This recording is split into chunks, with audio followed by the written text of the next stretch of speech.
So hi, within this video I'm going to teach you how to create the lookalike audience based on a custom audience that is made up of your customer list. Okay, the very first link that you have to go is to this link business.facebook.com/select.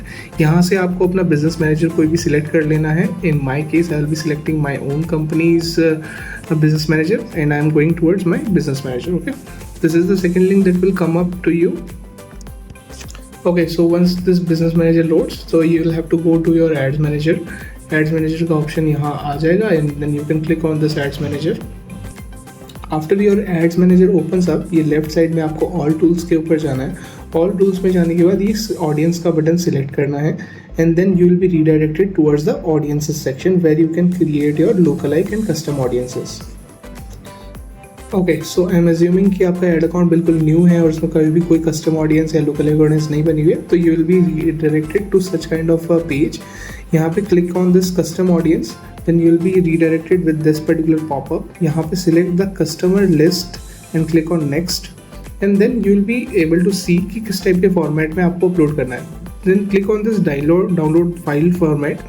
इससे आप ये format download कर लो and then you will be able to see कि किस तरीके में आपको अपना जो कस्टमर लिस्ट का डेटा है you have to upload, phone number, email ID, और इस फॉर्मेट में आपको अपना पर्टिकुलर जो कस्टमर लिस्ट का डेटा है that you have to upload. And then come back here, then just click on this next button और फिर अभी के लिए मैं वो सैम्पल फाइल ही अपलोड कर देता हूँ. अपलोड फाइल किया तो यहाँ लेबलिंग बहुत इंपॉर्टेंट है. Name of this particular custom audience is like this कि मैं अगर लेबल करना होगा तो I will name it as product name. So product name and date, these two things will come up. ये डालने से अच्छा क्या रहता है कि जो भी आपका कस्टमर लिस्ट है यू आर अवेयर कि यार मेरी जो ये कस्टमर लिस्ट है ये इस पर्टिकुलर प्रोडक्ट के लिए है, तो ज़्यादा जब प्रोडक्ट्स होते हैं तो वो काम आता है हमारे. Okay, so then click on this next button. Next button करने के बाद आपको ये मैपिंग करने का ऑप्शन आ जाएगा.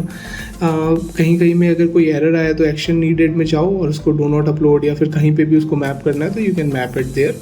ठीक है, फिर click on this import button and then your progress is done. ठीक है, अब यहाँ तक जब हो गया ये आपका कस्टम ऑडियंस बन गया. Now you have to make the lookalike audiences. Lookalike audiences बनाने के लिए हम क्या करेंगे, क्रिएट ऑडियंस पे फिर से क्लिक करेंगे and we will go to this lookalike audience and then ये वाला पॉपअप आ जाएगा. लुकलाइक ऑडियंस का सोर्स हमें करना है. सोर्स अदर सोर्सेज में जाके प्रोडक्ट नेम एंड डेट, जो भी आपने कस्टम ऑडियंस रखा है उसका नाम, प्रोडक्ट नेम, डेट रखा था ना हमने, तो वो सिलेक्ट किया. देन यहाँ पे लोकेशन इंडिया सिलेक्ट करी and then number of lookalike 0 to 1% पे एक बनाओ. ठीक है, फिर again click on this create audience, then go to lookalike audience, then again select the source as your custom audience. ठीक है, अब यहाँ पे अगर आप देखोगे तो 1% तक तो सभी लोग टेस्टिंग करते हैं कि 1% यहाँ पे सिलेक्ट कर लिया एंड देन बाकी का छोड़ दिया. तो मैं प्रेफर करूँगा कि 1%, फिर ये 1 to 2% वाला भी आप करो. फिर ऐसे ही करके नेक्स्ट लुकलाइक में 2 to 3% का भी करो. तो ऐसे करके आप ये 0 to 5% का भी करो. तो these will be different testings that you will be doing. So lookalike audiences के 5 से 6 सैम्पल्स बन जाएंगे and then you can put it on your ads manager and then it may be of help.